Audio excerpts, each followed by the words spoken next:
Hong অর্থে মহাকাল এবং সা অর্থে মহাকালী আদ্যাশক্তি মহেশ্বরী।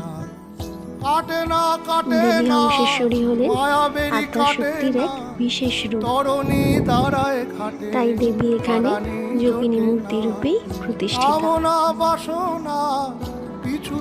দেবী এখানে পঞ্চমল্লির বেদির উপরে সহস্রদল পদ্মের উপর শায়িত শিবের নাভি থেকে নির্গত হওয়া পদ্মের উপর অনেকটা বিষ্ণুপুর ঘরানা স্টাইলে তৈরি।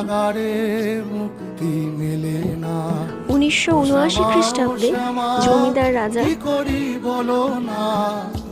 ভোগের কুপনের মূল্য মাত্র 50 টাকা। আগে এখানে বসিয়ে ভোগ খাওয়ানোর ব্যবস্থা থাকলেও বর্তমানে